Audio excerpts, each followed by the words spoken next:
17th. My name is Charles Curl. I'm the current chair of the panel, and I will be walking you through our agenda this evening, starting with calling the meeting to order, which is what I'm doing right now. Just a reminder to everyone that the meeting is recorded, and it's also live streamed on the city's website. So as I like to say every time, you're on candid camera. We have an agenda with just a few items on it. I don't think, does anyone have any additions or modifications to the agenda? Seeing none, I will call for adoption of the agenda. All those in favor? And we have minutes from the May 27th meeting. Do we just have May 27th? Correct. Yes. These guys. Any comments, questions, revisions to the minutes? Seeing none, I will call for adoption of the minutes from the May 27th meeting. All those in favor? Excellent, thank you. And we have one presentation this evening, and Lisa is going to introduce it. Hello everyone.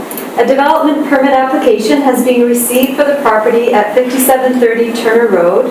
The applicant is proposing a mixed-use development with a multifamily building with 49 residential units, a 3-story commercial building, and a cafe building. The property is zoned Core 3 Community Corridor and is within Development Permit Area 9 for a mixed-use development with residential and commercial. The general development permit area design guidelines apply to the proposed development, and there are a few variances proposed. The variance is proposed to the maximum permitted building height of the multifamily building from 14 meters to 18.96 meters. The proposed variance of 4.96 meters or 5 meters. A variance is proposed to the maximum permitted building height of the commercial building from 14 meters to 16.3 meters. A proposed variance of 2.3 meters. Also, there's a proposed variance to a landscape buffer width along the side property line. The landscape buffer width is supposed to be varied 1.37 meters adjacent to the surface parking spaces and to 0 meters adjacent to the cafe building. The zoning bylaw requires a minimum setback of 3 meters for the garbage and recycling enclosure, and the proposed setback for that for the residential garbage and recycling enclosure is 1.8 meters. So those are the variances proposed. Okay, thank you. I think everybody may have heard the discussion, but given that Kate is one of our colleagues, but also the landscape architect for this project, our new protocol for this is to have Kate present the landscape portion first. We will do our usual question and answer session, and then we will sadly ask Kate to disappear. Okay, well, maybe I get to talk more this time. Actually, since I'm speaking first, I'm going to share my screen, and maybe I'll just talk a little bit about the context of the site. Normally, the architects go through that, but it might help since I'm going first, and I have it kind of in front of me. So first I'm going to share my screen. Can everyone see that? Yes, we can see it. Okay. Okay, here we go. Okay, so firstly, the Harris Quarters, as it may be called, at 5730 Turner Road, is situated kind of in a transitional landscape. In the urban context, the site lies between a vibrant city commercial center to the west that includes Longwood Station. You'll see this better when the architects present their drawings. And quieter residential neighborhoods to the north and east. The design response is patterned with a mix of public patios, open spaces at the western, more commercial portion of the site, transitioning to a more private courtyard and garden setting that provides a backyard to the rental apartments. A walkway oriented along the long axis of the parcel unifies the spaces across the site. So ecologically, an exposed high point near the intersection of Turner Road and Uplands Drive is reminiscent of the dry, rocky outcroppings of arbutus that are characteristic of the rain shadow environment. So I sort of use this as a little bit of my inspiration, which is generally my inspiration here in Nanaimo because we are in a rain shadow, and sort of plate that up with the type of plantings and materials and design of the site. So the landscape, the planting palette relies on sorry, I have a different map. Here. It's the indigenous species as the base layer with appropriate complementary ornamental assemblages together to replicate that kind of natural system, but in an urban environment. The materials include wood benches, stone walls, which also are sort of referencing the Longwood Station, which is all kitty corner. So we're kind of pulling in a little bit of the design language from there, but working with it a little more in a more contemporary context. Yes, sort of relying on clean and contemporary, a little bit more clean contemporary look. And equally important is the green infrastructure that we've included, necessary to manage the rainwater on site, and it provides our ecological armature for this parcel, a bioswale linking architecture, infrastructure, and landscape, so running down Turner Road and around. The corridor sort of designed to further emphasize the cyclical summer drought, winter rain pattern that dictates so much of what thrives in the rain shadow.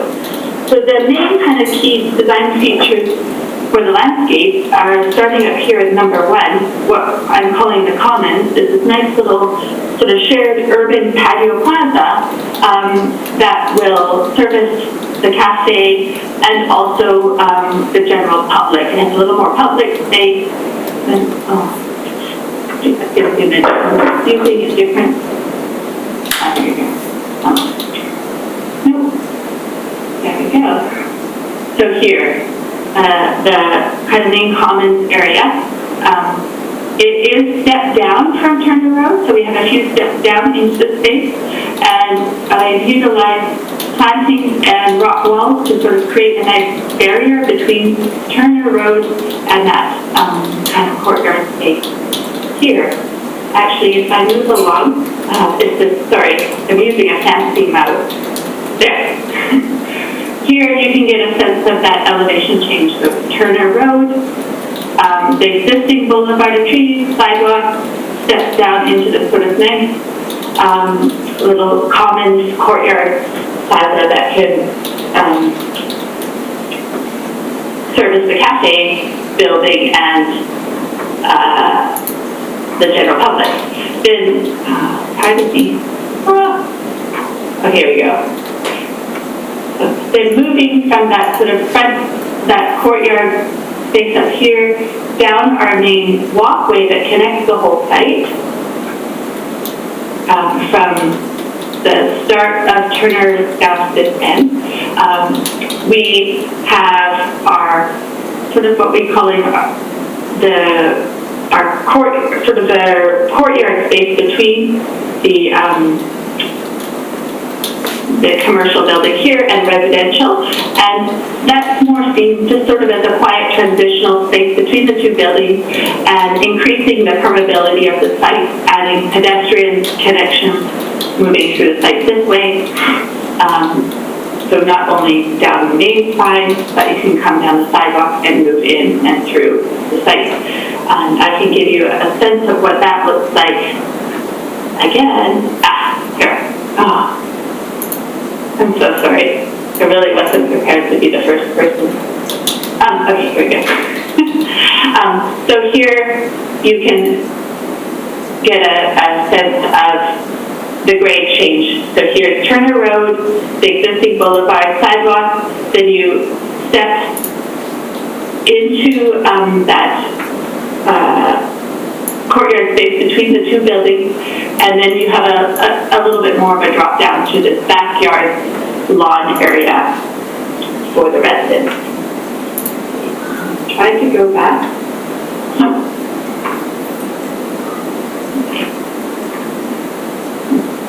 And then we have sort of created what we're calling the backyard, more private spaces, a nice garden that can be sort of walked through, a lawn that can have kind of open-ended kind of use, whether it's residents picnicking, children playing.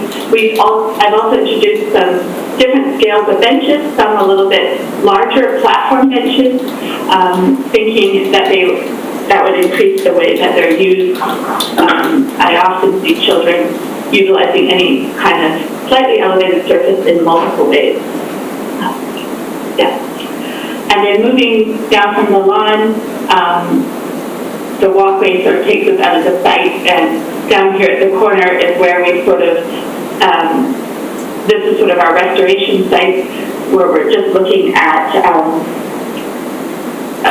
putting back a bit of the landscape that we've had to sort of move away a little bit to put these buildings. So I'm really calling that the restoration area of the site. And in addition to our sort of at-grade spaces, there's also, we have 4 rooftop patios that will be common, so to the office building over here, and we're going to include different platters and kind of communal table, benches, sitting, and then these 2 for the residential building. And I think I will just leave it there for now, and put this in here. And happy to elaborate or show you anything else if you have any questions. Okay, thanks, Kate. So I will go through panel members' questions and comments for the landscape portion. Kevin, you're at the top of my screen, so I'm going to call on you first. You got me there? Yep. Okay, good. Thanks, Kate, for your presentation. Very nice job. I really, really appreciate the palette that you have. I did go through the plans list, and because nobody else, most people might not do that, but I did look through, especially the tree list, and I really appreciate what you have for your deciduous trees and evergreen trees, especially since a lot of those trees are going to be removed. And I love the rooftop patios and what you've done with that, and the density of the palettes, and also what you've done with your hardscapes as well. I think the project works very well for that.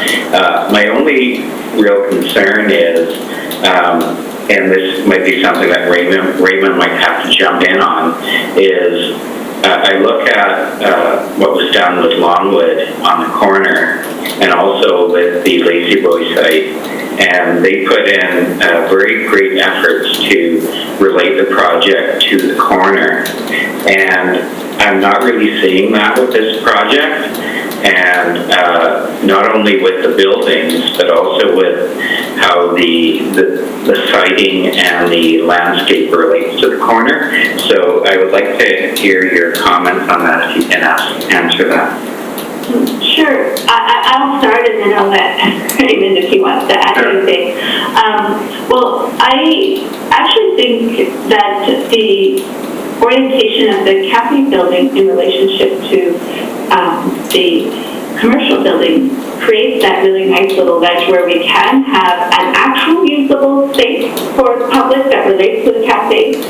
I know that our design guidelines encourage us to relate to the corner, but I don't necessarily think that always creates the most usable space. And I do think that because of the grade change, the grade going down on Turner Road, and that we have the little step down, instead of focusing out to the street, we're able to focus a little bit inward, but still be public and still feeling actually quite safe and sort of like a nice space to occupy instead of being right there on the corner, which is quite busy. And I do think because of the orientation of the building, you are still quite open to the corner because you look across the landscape your eyes go across the landscape to the cafe and across to the commercial. So, and you have that nice view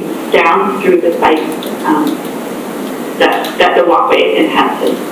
So, if I really answered, but I would say that I've looked at the longwood and it feels like the bench is just kind of taking off the box and not actually creating a really great space for the users. And so this top commons area will really be used by anyone who's going to that cafe, not just the residents. Did you look at any other alternatives to how you dealt with that little sliver of a corner, that final little piece on the west corner? In what sense? Like basically, it's just this long sliver of landscape component, and I just wondered if you looked at any other ways to deal with that corner that leads right out to, like, I guess, Turner Road, I guess.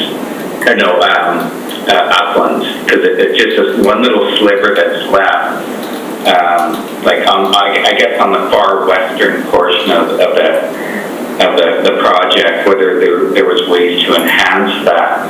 Well, along uplands? Yeah, I guess. I can talk about it too. I think the site is very different than a triangular site. It's actually a very linear site when you look at the existing pedestrian movement over the site. You got Longwood and the warehouse furniture store. They're very large boxy square sites. And so I think we just took it to landscape the corner and really kind of turn around and make our corner kind of between the two buildings, because that's where the natural pedestrian flow is. And Turner Road's a fairly busy road too, right? So that's where our focus was, or at least the design intent of the overall site. And because the grades too, the other two sites are a little bit more flattish as well. So I think we tried to make a real people place, not hidden in the middle of our site, but to the corner. But you got a triangle, right? It's very hard to do anything. And yeah. It has this little element that is an area for people to sit and wait for the long street changing as one's crossing over, because we see people going through all four corners of the site, or of the other sites around the corner. Yeah, I agree. Yeah. It obviously is very awkward to design on that site, not only because of the slope, but because of the shape of the property. My wife and I walk by this site regularly on our walking route.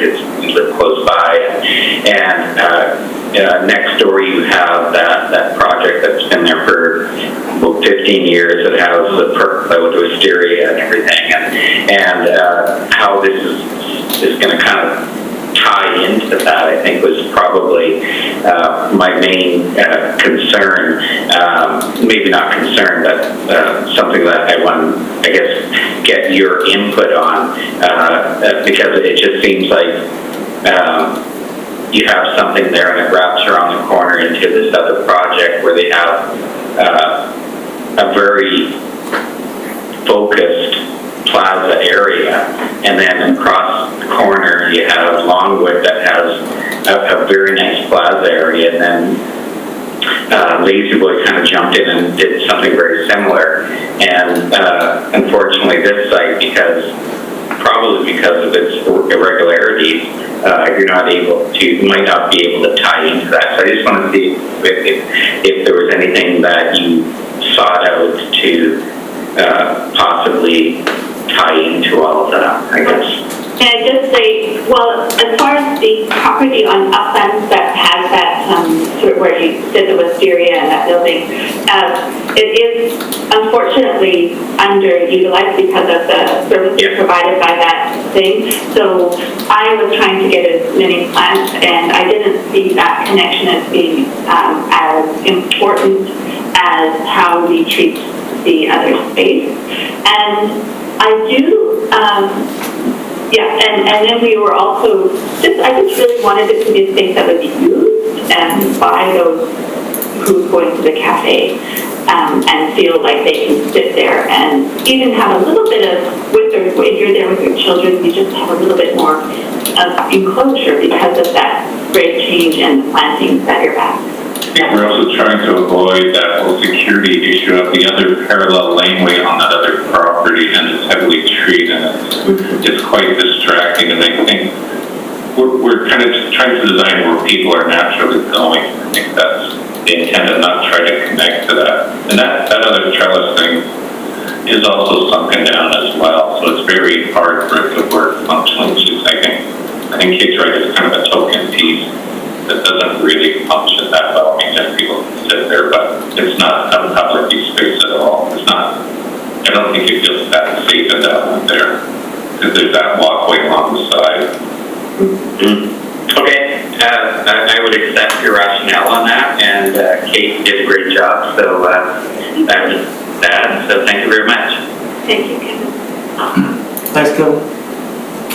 Marie? Yeah, thank you, Kate.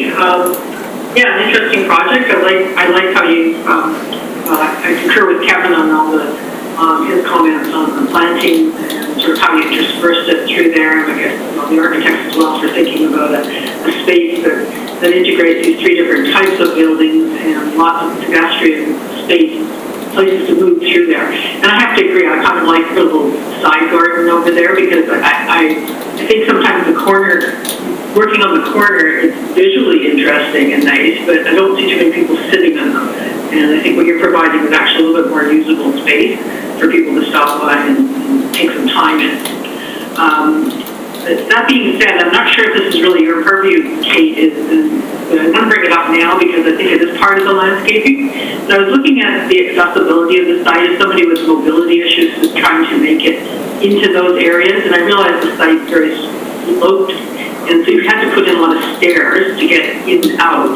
And looking at the plan, it looked like the only place that somebody saying the mobility scooter could come from the corner of Turner and Upland and go into the site from that one long sidewalk. But then they hit stairs. Wanted to get over to Turner Road, there's stairs down and so on. And then there's stairs up in different places. So I'm just wondering about how accessible, maybe I'm reading the plans wrong, but just wondering how accessible these little spots like the garden are.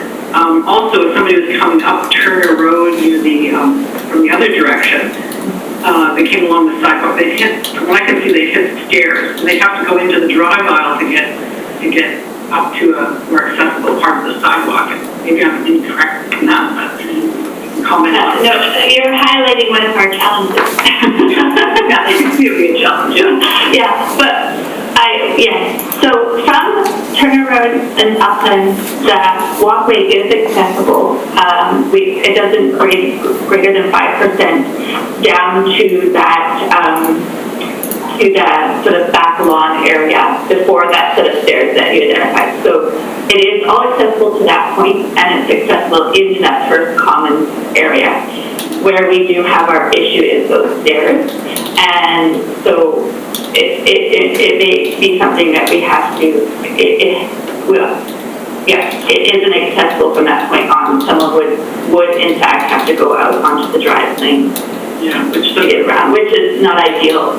Certainly. Yeah, I think there needs to almost be two ways into the property that are accessible, at least, not just one, because if somebody's coming from the other direction, they've got to go all the way around the property down to that one to get into the building, right? So I'm just wondering if there's other ways you can work in ramps or something. I know they take up space, that's the challenge, but so this is, my comments directed not just to you, but the architects who obviously have to think about these things, but we can probably talk about that later as well. But that would be one of my concerns there with that. And then I was just wondering, again, this sort of crosses over the landscape, the parking lot. I look at that, it's a big, long stretch, and the whole back is just one long parking lot. I'm wondering if there's any way of dividing up that space a bit more, making it look a little less like one long road. I see little sections that you've added some landscaping, and that breaks it up. That's great. Just be so nice if you could, I don't know, have a road tree down the middle or something that you go around or having it curved a little bit, but maybe you're required to have so much parking that you have to do this. I'm not sure. That was just looking visually at the plan, I thought it's unfortunate because it's nice to see more landscaping there. Yes, and I agree, and I believe that our parking is guided by what we need to provide. Yeah. And even the bump outs that you see were our efforts to retain some of the existing firs, and we're constrained on this site for sure. Yeah. So that's what you've got there is the map that's parking lot, parking. Yes. Underground and that. So. Yes. Yeah. Okay. So it's challenging. Yeah. So, well, thank you. Okay, thanks, Marie. Tony? Yeah, thanks, Kate. Nice presentation. I really like what I really like most is the variety of the spaces that you've created there, and in some ways the irregularities of the site, the shape and the grades, serendipitously I think contribute to that variety. So that's great. I would to some degree echo my colleagues' comments. I was going to raise the question of accessibility, but you kind of dealt with that as to this point as best you can. As far, I don't recall the detail of that parking lot that Marie raised, but I too have concerns, as I'm sure we all do, and if there's anything you can do to, more than you have done to break it up with paving patterns, colors, those kinds of things, I'm sure that there any change I think would be an improvement. I also have a bit of a concern about the corner that we've all been talking about, not so much a landscape one, but more the form and character of the building, but I'll get into that maybe in the architectural portion. I think really I'll just stop there, but again, compliments on the variety of the quality of the spaces that has been looking so far. Thank you. Thank you. Thanks, Tony. And I will, I don't have anything to add. Everybody sort of picked up on the main points. Except one comment, I do actually like the commons not being on the corner. It's actually integrating well with the buildings and the walkways, and I think having cafe space closer to the corner will be a much needed improvement in that area. So all the other plazas are a bit dead because they're not activated. So I quite like what you've done. Okay, so with that, in this strange Zoom meeting protocol that we're doing, we'll say thank you, Kate. Okay, thank you. And you can follow along on the live stream on the city's website. Okay, thank you, everyone. I hope you have a good meeting. Bye. Bye. Okay, Raymond. So, asking to present, also the project there, and I'll help them with answering any questions or any further clarification and stuff. Started this internship, as probably Charles is aware, so we'll go from there, and hopefully we'll be able to explain some of the reasons why we did that relief back to Kate, because it's kind of in reverse order from what we expected as well. So Right. I'll let you fire with you guys to share your screen there. Okay. Hi, everyone.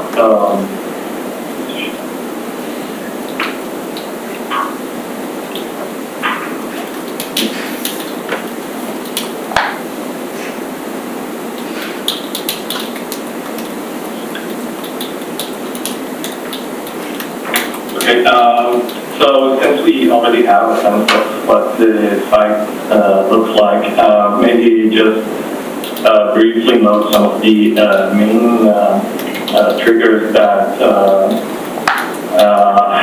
impacted on the approach of the design of the project.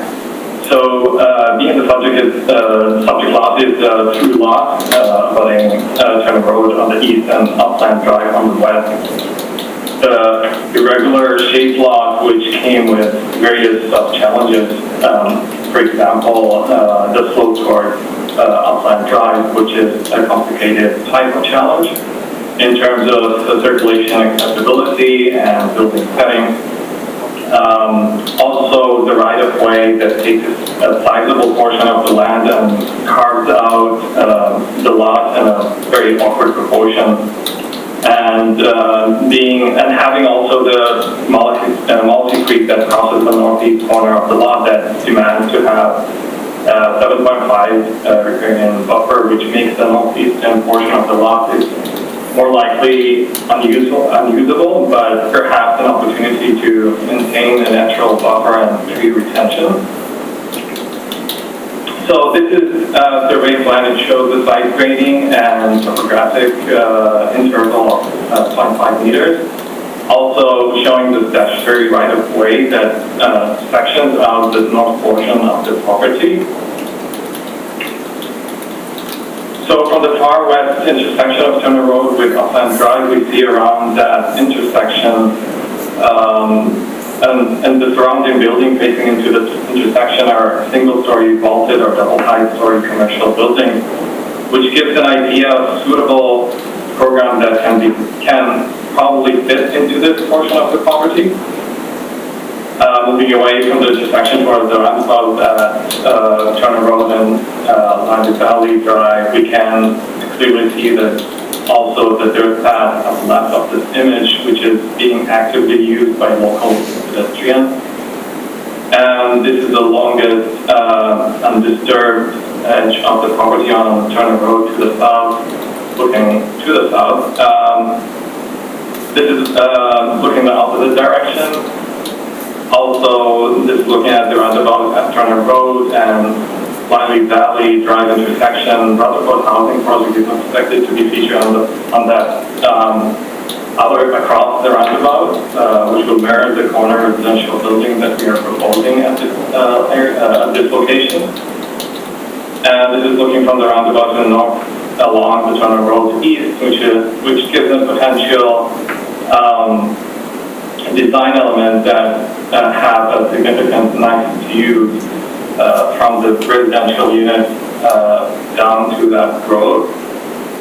And this is looking from the opposite direction towards the roundabout, where you also can see the head wall of the Multi Creek on the right of the image, and the right of way further down the street next to the bench.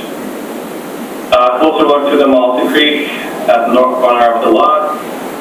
And this image is taken at the middle of the right-of-way that also intersects with the dirt path. The image also shows the site grading towards Upland Drive.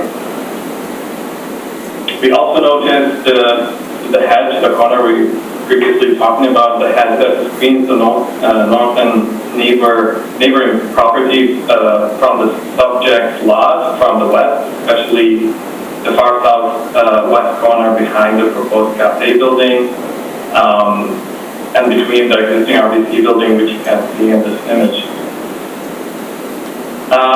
This being said, after exploring a variety of options, the main idea of the site design was driven by the existing pedestrian dirt path that splits the site proportionally into half, off-site parking space, surface parking away from the main road and behind the building, which helps us to have less maneuvering driveways, and also the tight area and the irregular shape of the site, which actually also aligns with the city development guidelines. We proposed a semi-basement parkade shared between the sitting below a 5-story residential building and 3-story CRU building. This is pretty much determined by utilizing the longest edge of Turner Road at the west and setting the residential and CRU building away from the Highway 9. Then to activate the main intersection, the prominent location dictated to have a clear entrance to the project by creating a public plaza where we proposed a single double-high cafe building with a vaulted roof that also shares the volumetric character of the surrounded building facing the intersection. This is a site plan similar to what we already seen in landscape drawings in detail, showing the building footprints and partial landscaping and driveways and walkways. And the statutory right-of-way, the main entrance to the development, shared with the neighboring site. It intersects also with the east-west driveway that connects the surface parking with the underground parking entrance next to the main residential entrance, where it's the lowest point of the site. Short-term and long-term bicycle parking provided, and also a few underground scooter parking provided as well. Those are the main entrance to the proposed building. The residential building provides a mix of 1 and 2 bedroom units.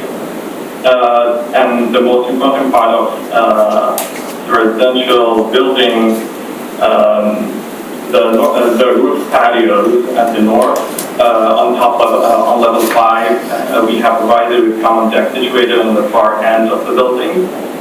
The north deck celebrates great view towards South Sea and Coast Mountains, and the south deck has a view to Mount Benson and partially again to South Sea and Coast Mountains. These patios are also part of the massing treatment to soften out the sense of the building height. We also saw the patios on the top of the third floor of the office building, and provided also patios in front of the cafe building that actually intersects with the common plaza that we provided at the far west corner. So our strong objective of this project, aside of the feasibility study, is to achieve a healthier city by strengthening concern for pedestrians and public and engagement with the built environment. So taking in addition this principle in our conscious, the development kept the existing right of way and utilized it as a main entrance to the project, and also serves as a utility entrance, for example, to pick up the garbage. It also intersects with the main pedestrian walkway that connects the sites together. The idea is to adapt the slope of the site to naturally emphasize the main building entrances, arcade entrance, accessibility to the common plazas, and building exposure, and finally provide a nice view from and into the project. You can also see how the pedestrian walkway influence the site design to have a strong connectivity throughout the site. The shape of the building is treated with, the massing of the building is treated with step volumes, where we needed to mitigate the height of the corners of the building. The depth of the facade has been treated with different levels and differentiated with contrast colors and variety of material selection. The facade color scheme incorporates soft, natural color and low maintenance. Wood sidings are applied with natural vertical gray siding, expressing the building base and the edges.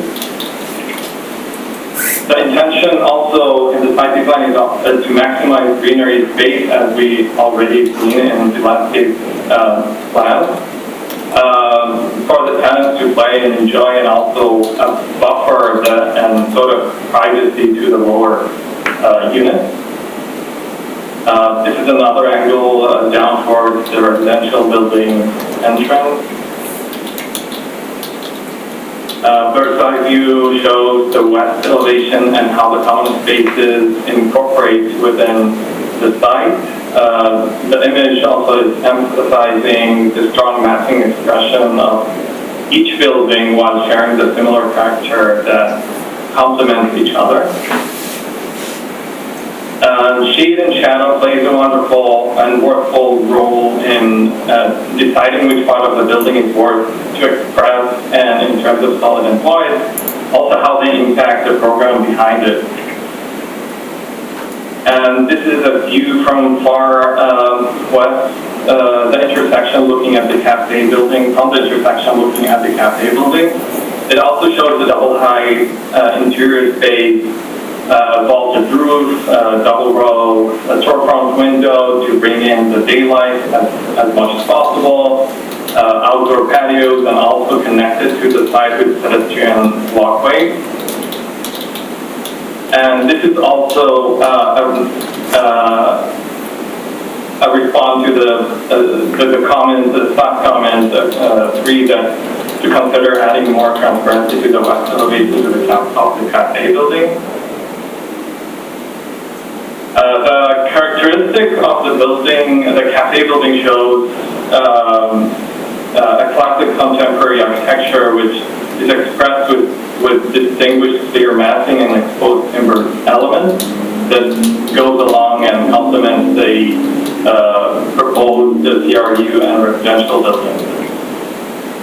The plaza in front of the cafe building, also as described in landscape plan, facilitated to be designed to socializing and serve as a public promenade, shared with the CRU building as well, justifying the public space to create a human dimensional physical environment starting from the street point of view.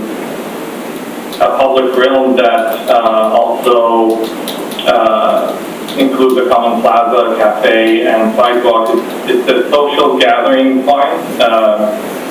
It includes indoor and semi-outdoor and outdoor spaces. It's a place to interact while you enjoy your morning cup of coffee or evening dinner.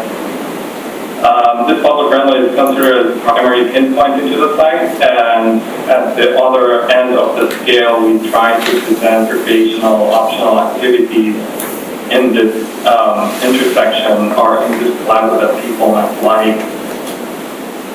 While respecting the street frontage elaborated in the defined CRU entrance and articulated with the exposed wooden elements in the facade, Hoover also and accompanied with overhang shading devices are incorporated to protect the user from the solar gain or sun exposure. We have also incorporated curtain wall and added few windows that provide sufficient daylight into the main elevator lobby, which was one of the staff comment concerns.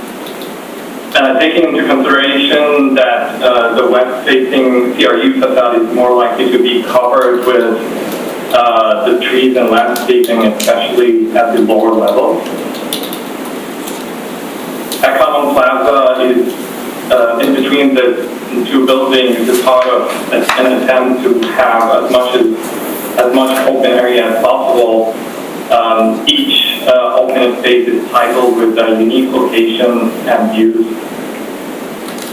By creating this integrated open space, now there are more eyes along the street and a greater incentive to be aware of what is going on around the project in general while respecting privacy. That's the concept of having the light between buildings.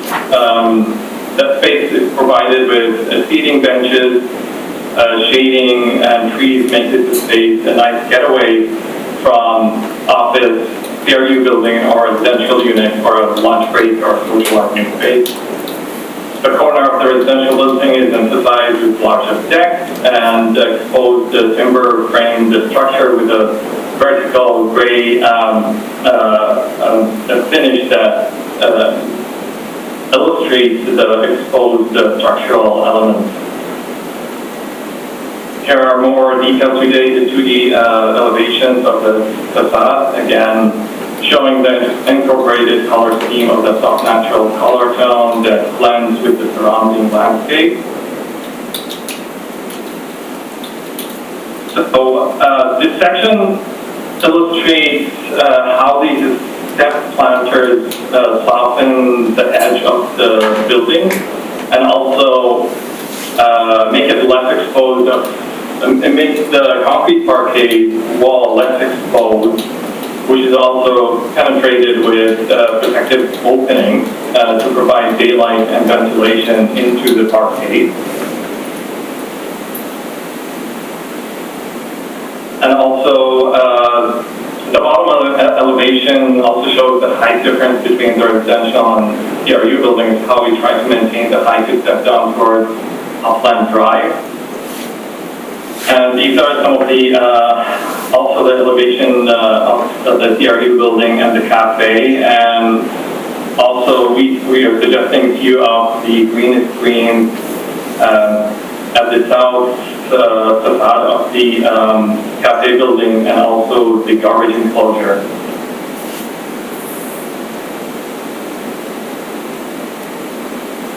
And I guess this is one of the comments that we kind of discussed in the landscape part. I thought the landscape would go the last, so probably that section already mentioned. So regarding the building height, or at least it explains the rationale of proposed variances. I'm not sure if should we do we need to, are we talking about the variances now or discuss the general design aspect and then come back to these later? You can. Go ahead, Travis. I was just going to say, yeah, you can go through the variances for sure. Okay. So we do have quite a bit of variances especially for the residential and CRU building. Although the city allows a maximum of 18 meters of building height if 75% of the parking beneath the building, whereas the proposed building height are measured to the top of the pitched roof ridge, which primarily serves to form the character of the development. The proposed design of the building is an attempt to offer more traditional presence at Turner Road rather than contemporary flat roof architecture. But also the development proposes 3 separate buildings, although the site is sloping up towards the Upland Drive. It was crucial from our design point of view to deliver the hierarchy and height to follow the site natural grade and avoid significant amount of cut and fill. And going back to the design data, that the development proposing 0.88 of density and 29.6 of height coverage, which allows more pedestrian public integrated spaces within the then building coverage. And to the last point the last point of the rationale is that this proposal does not also disturb or limit the views from any neighboring development and vice versa, since most of the development is pushed or set adjacent to the Turner Road, besides leaves a significant buffer and reasonable buffer between the proposed buildings and neighboring development. I can move to the next slide.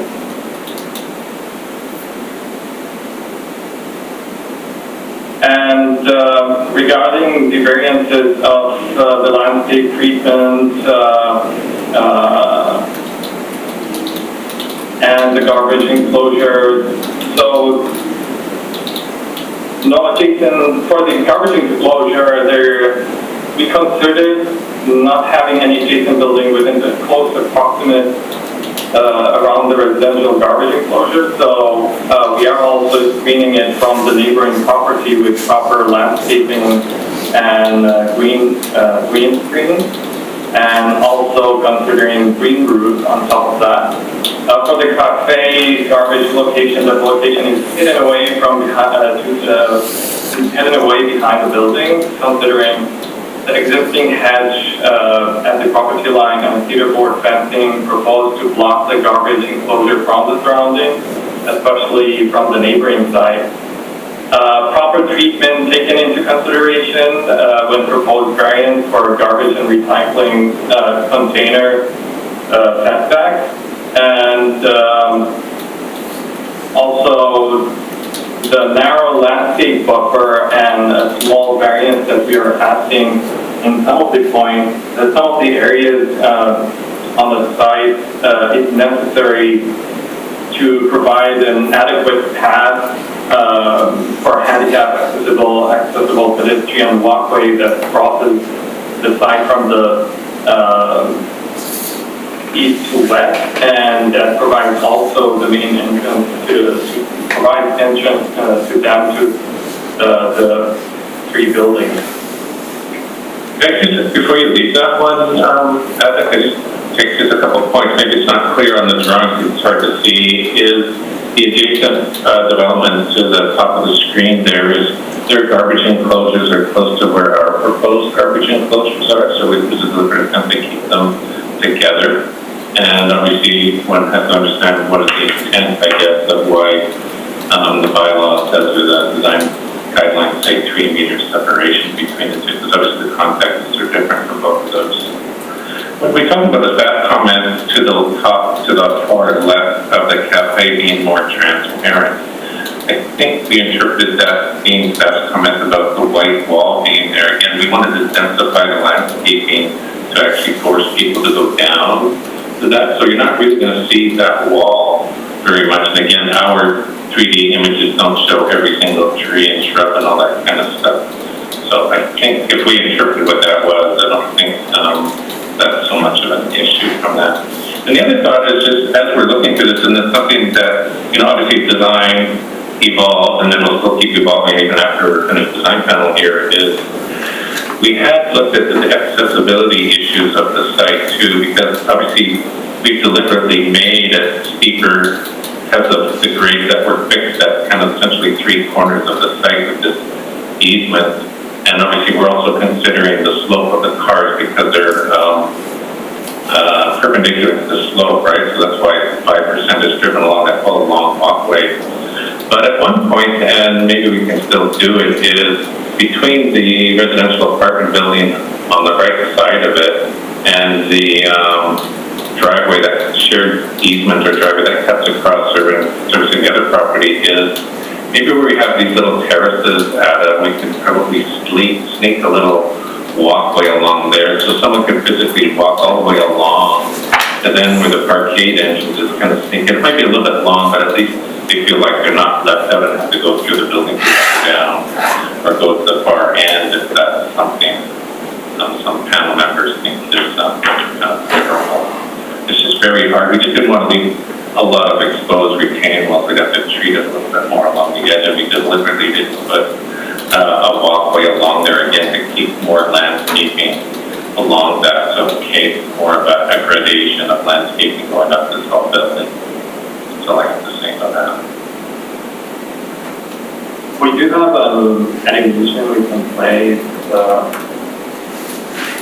city office to play the animation before we can comment on the project. 2 minutes if you want. Yep, go ahead.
You must be driving an electric car, huh? So quiet.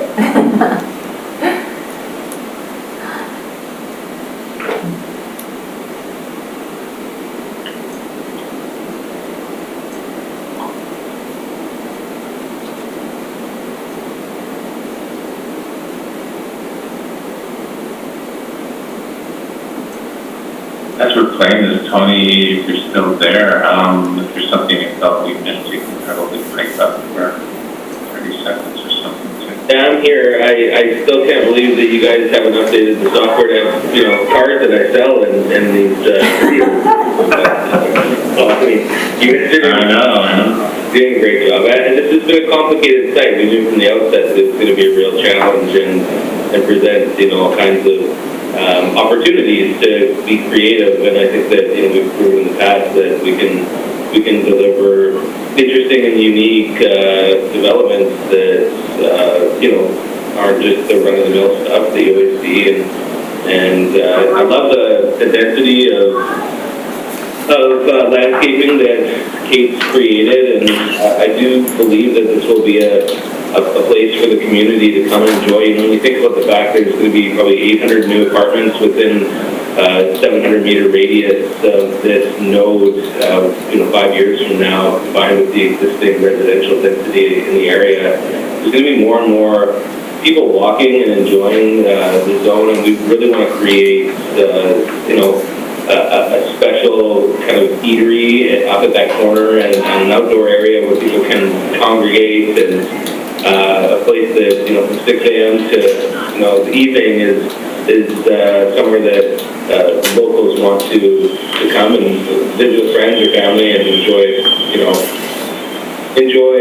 something to eat or a coffee or a beverage. So we really feel like this development brings everything together. It's, you know, more complicated to create mixed-use developments, of course. So we're combining residential uses, office uses, coffee and restaurant uses all in one property. You don't see it as often because it presents more challenges for the developer, but I think it creates a richer outcome, and you know, I believe that will be the case, you know, with this development. So hats off to the team.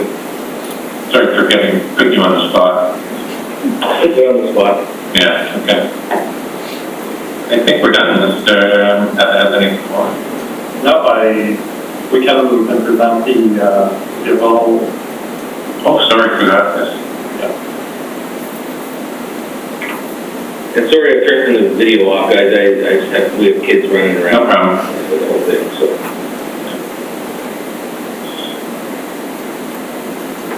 Scott, Scott is still here. Yep. Can you guys hear me? Yeah. All right.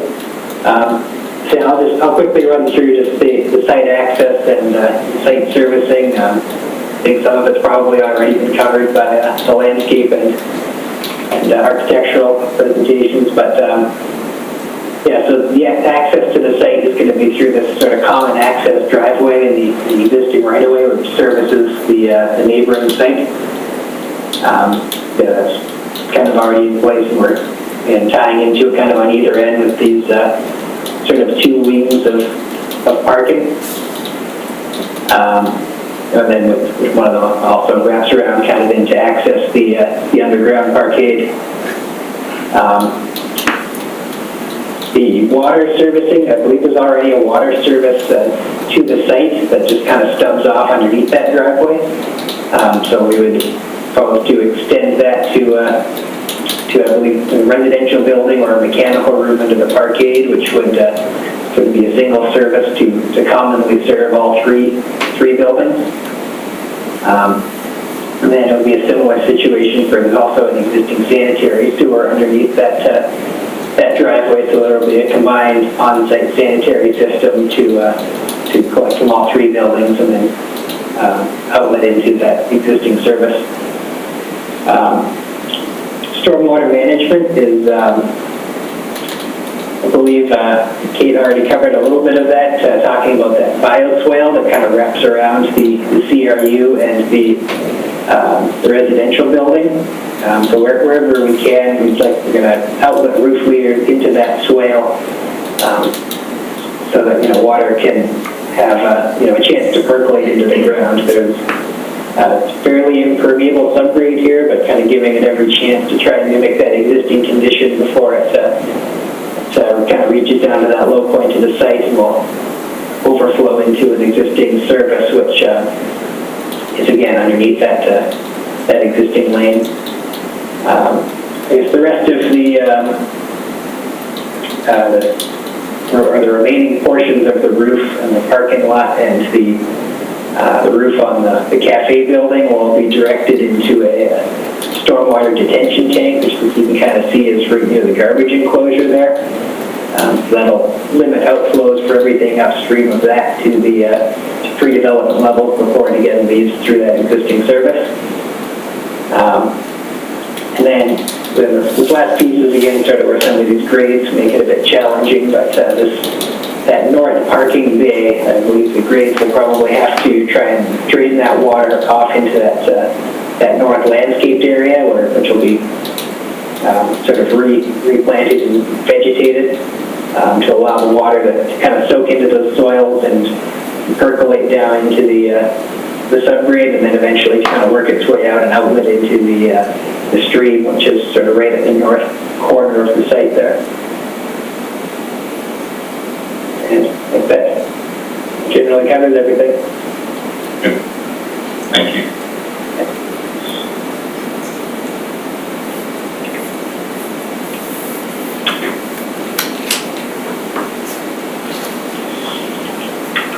Okay, Thank you very much.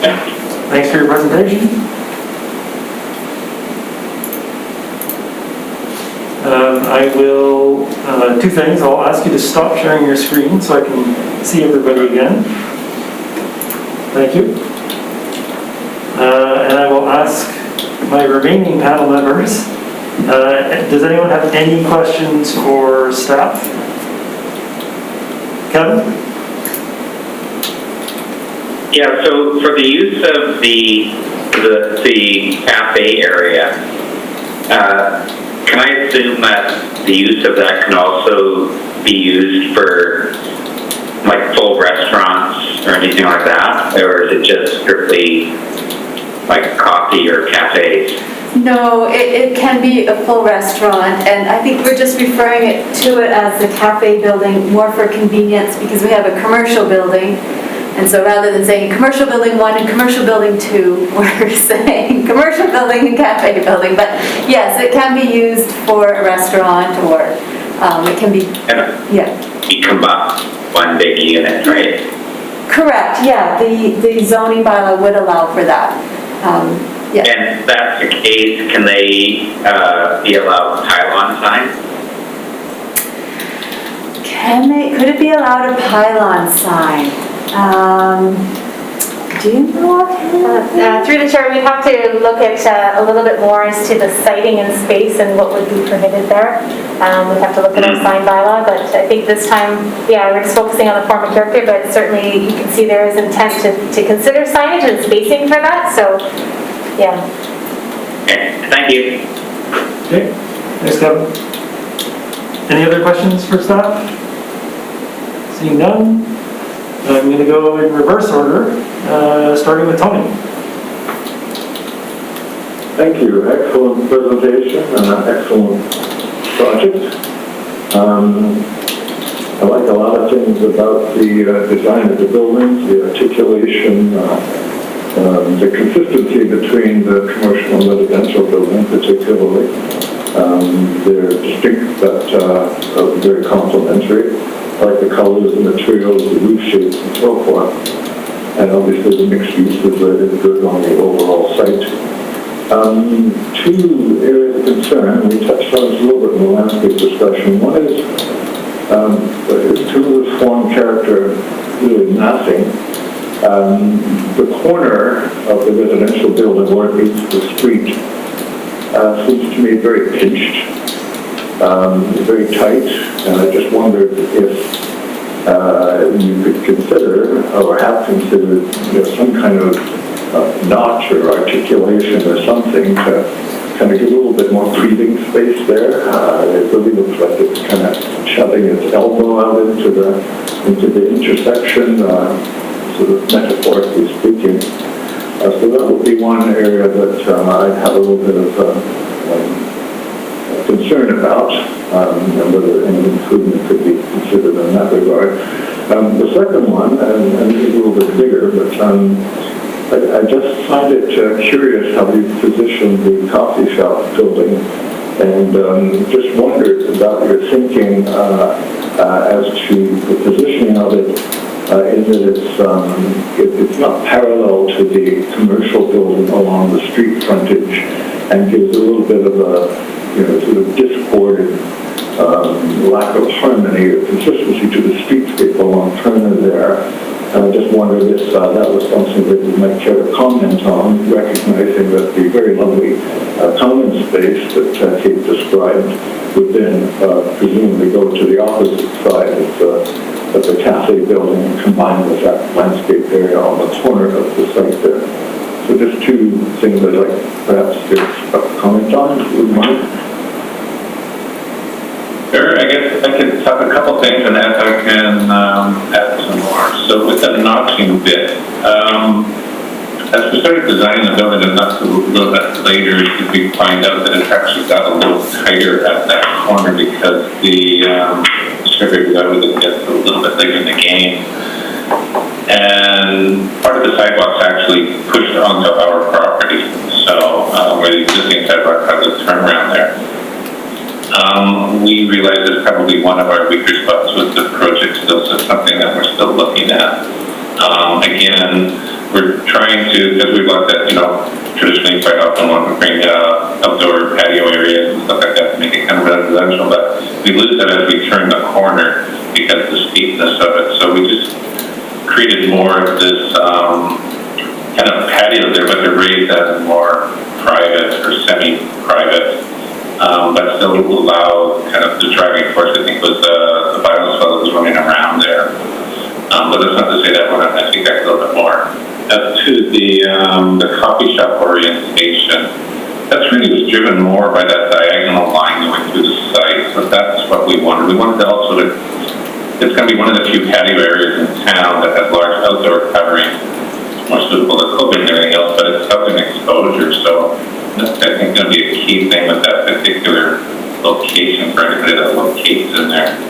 We've also designed it in a way, too, that even if they were two separate units, obviously it's not part of form a character, but it could be designed so that they do share a common seating area in there, and same well as a common outdoor area, but still become more operated differently. So it's probably a different way of looking at how that may happen. Again, we have no guarantee it will occur, but it's kind of the intent of designing it to kind of look like one building, but also allow it to be two separate. It's kind of almost like an indoor mall. We kind of could have common seating or common indoor or outdoor. And then obviously the south, like in the rain, in the winter when it's still kind of mild here, that it'll make really nice place. You could go out and have a coffee or something like that. So it's really more focused to do with the parking lot and site through. And then in reality, it's always a dilemma when we get into CRU buildings or office buildings facing the street that doesn't have any parking, but all the parking's on the back, and all the retailers want to be accessible from the back of the site. So again, we try to compromise a little bit because, again, we don't control who will ultimately be in there, but at least allow that possibility that someone could enter from that street. Most of the traffic, at least until maybe some of the other buildings get built out, are really flowing diagonally through the site. And we want to keep it that way. So it's kind of try to be more, still public, but try to more internally private, almost like a private pedestrian street is what we were trying to do. And, we just have more trees in the parking lot, but it gets a bit challenging, but maybe there's a way around that. So, I don't know, Hannah, you got any other? I guess about those two are most of the lights and definitely cover most of the comments. I guess the only thing I wanted to mention, like position of the cafe building, place the longest edge possible where you can situate the cafe building properly and leave the space for the common, as part of our common area to be designed properly and exposed to the less noisy street towards Anthony Turner Road. obviously that's all I have to comment about.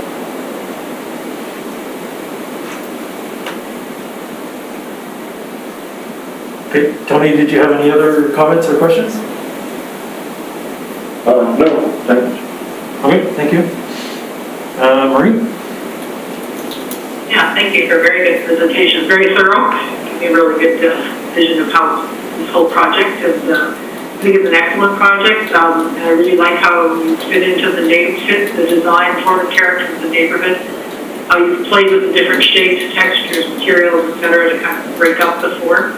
And I actually do really like the cafe set the way it is. I think when the cafe has outdoor space, I appreciate it when it's not right facing on the street, but you've got a little buffer with a garden or courtyard or something. So I think that really works. And it also keeps your whole project from just lining the street, breaks it open, sort of cracks open that property for the public.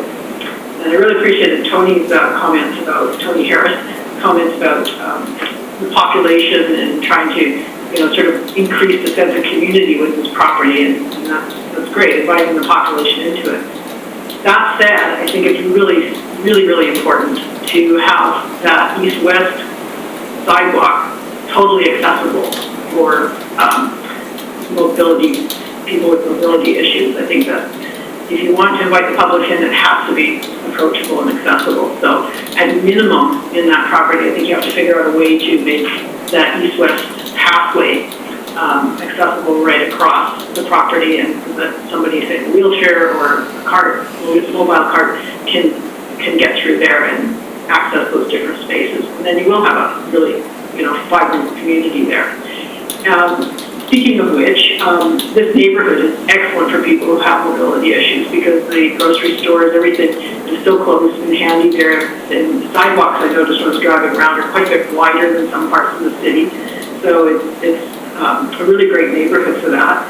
So I was wondering, in your design, if you've included any accessible issues, in the residential design, any accessible units for people who have mobility issues. If they're, your washrooms are spaced big enough, and doorways and so on, so that people can get in and out. Because I think it would be a great project for somebody who has those issues to live in. Tony, if you want to comment on that, I think generally with development permits, we do more oriented towards form and character and not so much the interior layout. So I mean, that interior layout can change.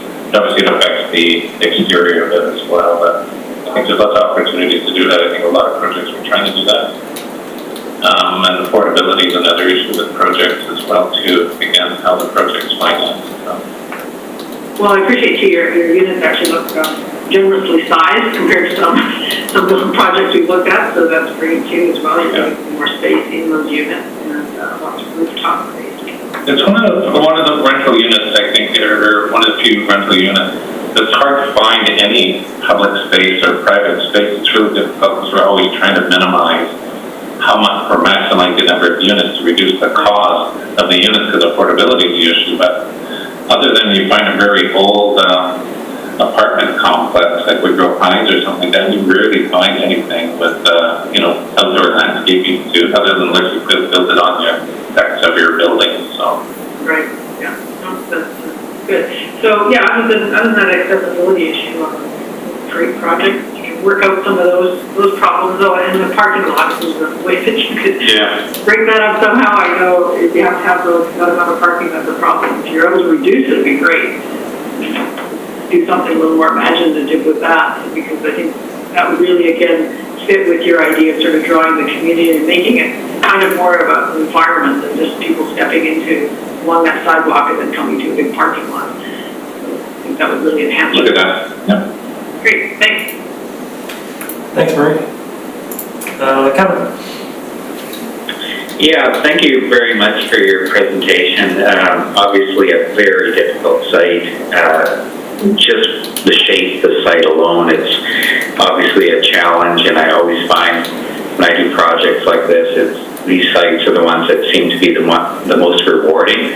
And I think the way you've cited the buildings, how you've had you put the restaurant component near the corner, and then the commercial unit, and then as you further go away from that corner, corner, you have the residential unit, and also how you've based the height of those buildings going down, so further away from the corner, the higher the buildings are. I think that works very, very well, and I really appreciate how you've handled that. I really like the materials and the form and character, how you have that residential feel. No major issues other than I would probably echo what Marie said in that if there's any way that you can try to incorporate accessible units, especially since you're really not going the micro unit type of units that are going 1 and 2 bedrooms. If you can incorporate those, I live in that this neighborhood, and there's a lot of people riding around on scooters and stuff. So if there's any way you can incorporate those, that would obviously help. Other concerns would be, I would echo Tony's comment about how the building relates to the corner. I don't mind that the building is pinched into the corner as much as the building relates more to Turner Road than it does to Uplands. And I'm not sure, did you, Raymond, if you looked at ways to chamfer the corner to relate more to the corner or not? I like the form and character of the building, but I just wondered if you looked at any other alternatives to that. So We didn't yet. Like I say, we realized maybe the weak spot in the project. I think it's more was driven, and not to say that you can't, like we did with the plaza areas, we're trying to maximize the parking and then obviously the natural tendencies to extrude out, right? So it's very tight, and so. yeah, I look at that, and then our element at the moment is just these kind of outdoor balconies as an element. I know we need to address it, but yeah. Yeah, I think that's probably, like, as far as form and character, I think that the cafe building is my favorite part of the project. It just how it kind of relates more to being parallel to the northern property instead of being relating more to Turner and Uplands is probably what I'm most concerned about. And I'm not sure what to be done about that, because I love outdoor amenity spaces, and you and Kate have done very well with creating the plaza area that's there. But it just seems that part of it just seems to, I don't know, it just needs a little bit more focus for me. But we'll see what the recommendations, what comes from that. But aside from that, I really like how you've done a much more contemporary form and character with the cafe, and with the residential building, you've kept a much more residential component in keeping with what's in the neighborhood. Did you ever look at with the commercial building, because if there's one building that looks like it's the weakest to me, it would be the commercial building. And did you look at possibly making it more of a commercial building, like to make it stand out as almost these are 3 different properties instead of one big property? I think we were really trying to transition it a little bit. Obviously, the upper floors are going to be in different use, and potentially they could be more larger offices or medical clinic, or a couple different uses that could happen in there. Again, they'd be not very retail oriented. I don't think it's a very retail oriented because the orientation of the parking, the location, and everything else. The other sites across the street and Kitty Corner are more catered to that kind of thing. So I think it's, hey, we want to get the southern exposure so people do have some frontage available, because the access is quite far from the corner of the main intersection, but also because there's fabulous views from those offices back. So again, our focus was on gate lighting and large decks, and who might be the potential tenants in there that we've had some interest in, or Tony's had some interest in. So Again, just trying to keep it not very different, because we want the whole project to feel like almost like one little village kind of thing, right? And I think it's kind of, for Tony, more of a legacy kind of project that's very identifiable. That's part of the reason why it's very traditional looking as well, because we are doing so many flat roof, very modern, contemporary buildings. So. Yeah, no, I accept that, and obviously it's appreciated in your use of materials amongst all three buildings too. So I appreciate that if you're going to do that village feel, that would work really well.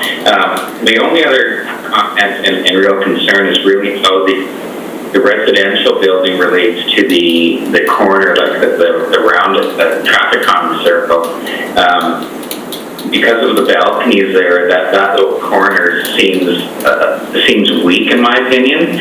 And if there's any chance that you can consider something a little bit more contrasting or something that can make that area punch out a little bit more, I think that might really add to that corner. And if you want to have your comments on that, I'd appreciate that.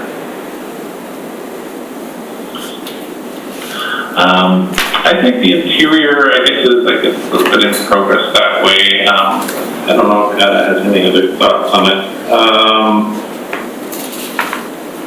If we try and chamfer it, it's inside corners and outside corners of buildings. I don't even rectangle.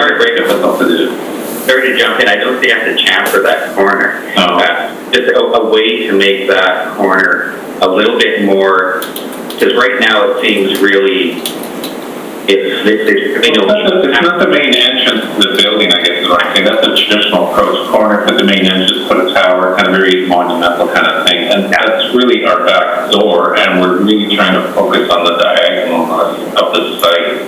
Yeah. So that's why it might feel to everybody else, it feels like it's neglected or the back of the building, which is kind of counterintuitive, I guess. So yeah. It's a pro con, right? So we're sacrificing that corner to some degree to make it better on the interior walkway, kind of internal pedestrian type street. That's what we're trying to do. And I appreciate that, and it's always a struggle when you deal with sites like this, where you try to bring the building inside out, where obviously the inside of the site is where you have to deal with the access. And the outside of the site, the street side, is where you have to deal with the aesthetic. And I think that's where if you can do to provide a little bit more punch on that corner, might provide a little bit more impact, and that's just my opinion on it.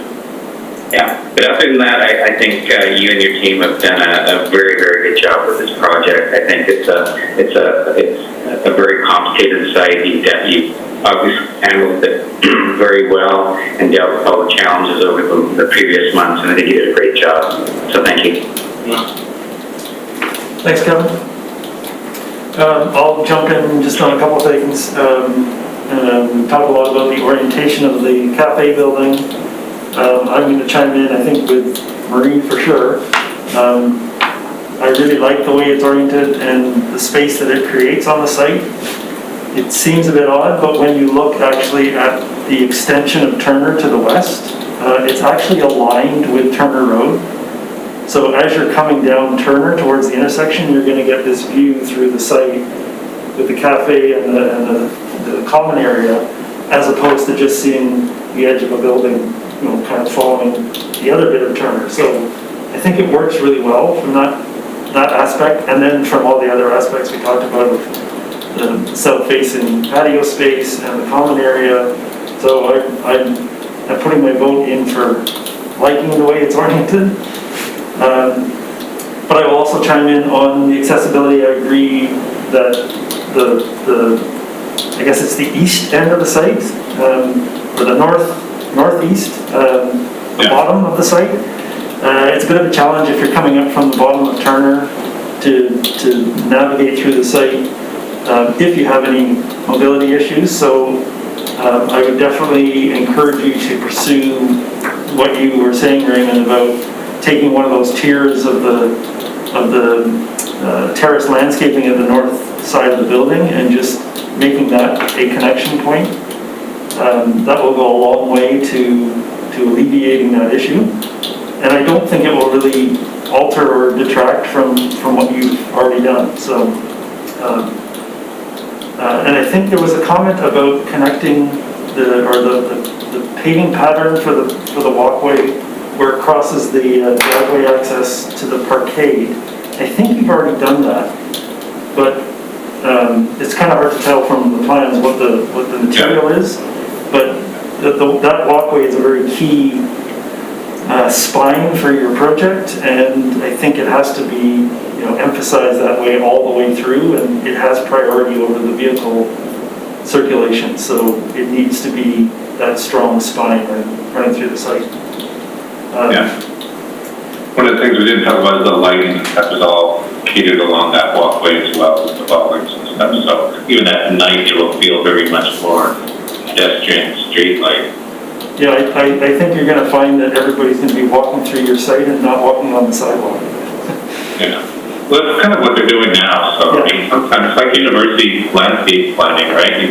You don't plant the path and you wait till everybody walks everywhere to where they go, and that's where people are, instead of people skirting through the landscaping. So. Yeah. Okay, other than that, yes, very, very interesting project and nice presentation. Thank you. So I will try and recap as best I can. I didn't actually write down a lot of recommendations, a lot of comments, but I'm not sure all of them convert into recommendations. One for sure, I think, is we would like to have you consider the accessibility, wayfinding, whatever you want to call it, for the site overall. I don't know, there's a couple of members who commented on the potential for accessible/adaptable units, and I don't know if do we want to make that a recommendation or just leave it as comments? I think that was Kevin and Marie both. Was that on a mandate, or we're forming character, which is more exterior? I don't know. Yeah. Maybe a comment. I don't know how. We've discussed this before. How much is really required by the city? Right. If it's, I bring it up because I like to see it more of it required. Yeah. I think it's more policy kind of. Yeah. Yeah, I think we have it as a comment for anything that I agree with Marie that we need more of these, and even though if they may not be required to be a recommendation, I think it's something that we need to look at, especially in the future. And I do know that they are showing and have indicated that there's some room in the parkade for scooters, so they are already thinking along those lines, which is good. Yeah. And e-bike too. Right. Kevin, your comment about the, and again, orientation is very hard on the site. I'll call it the south corner, the elbow. Consider, some redesign to strengthen the corner at the traffic circle, or some words to that effect. Did you want to make that a recommendation? Oh, you're muted. Unless anybody objects to it, I just think that, just through the use of materials, there are ways to provide a little bit more impact on that corner. And because it is a corner, even though it might be an elbow, but I think there might be something just in use of materials, colors, ways to provide a little bit more impact on the corner, and that's what it was focusing on. And unless everybody else disagrees, I'd be happy to remove it. Is that the same corner Tony was talking about? Yes. Yeah. It needs some work, yeah. It's a corner of the residential building on the traffic calming circle that I was focusing on. Yeah, no, I think that's really awkward. Something to be done there, and Tony had brought it up, so I agree. Okay. So I'm going to suggest we have two recommendations. The first one being the consideration of the accessibility to the site. Oh, sorry, Tony? Oh, I was just going to suggest a third if we want to consider it, and that was some visual improvement to the rear parking lot in terms of texture, color, surface treatment of some visual improvement anyway, be considered. Yeah. good Yeah, point. kind of have something to break up the linearity of it, I guess, or how to frame that. The sea of asphalt is how I feel it. Good point. That's the reality, we all know that, right?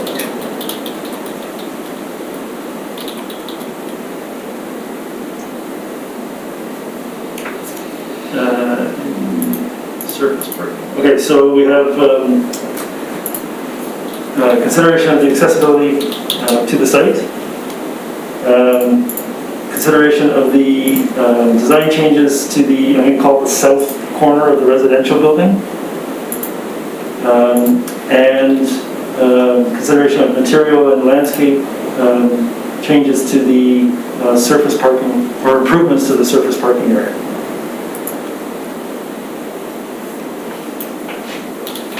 Anything else? Okay, with that, Just the variances, if we want to discuss them, and all we would recommend to the applicant is this obviously has to go past council for approval, and when you're asking for a 16-foot variance in height, I would strongly recommend, it doesn't have to be a recommendation, but I would just say to them, make sure, even though it's not going to be affected, I would strongly recommend that they do a sun shadow study in how the building, especially obviously the residential building, will affect adjacent properties, because it's easy to say, you're asking for a 16-foot variance and the house, the building is so far away from them, but you really want to prove that sun shadow is going to affect them. So I would just say, I support the variances, but I would recommend that the applicant does provide a sun shadow study to make sure that it doesn't affect the adjoining properties to the north. okay. So I will ask for a motion to approve with the 3 recommendations and support for the variances. If someone wants to put that on the table, Tony? So moved. Seconder? Second? Thank you, Marie. Any further comment, discussion, questions? No? All right, I will call the question. All those in favor? And it's unanimous, none opposed. Thank you very much. Thank you. You guys? Thanks, everybody, for your thoughtful remarks and comments and feedback. Really appreciate it. Thank you. Bye. Thank you. Bye. Okay, and panel members, we actually don't have other business on our agenda this evening, so I don't have to ask about other business. I will just move to adjourn the meeting, and thank you for your time this evening. Bye. See you next week. See you.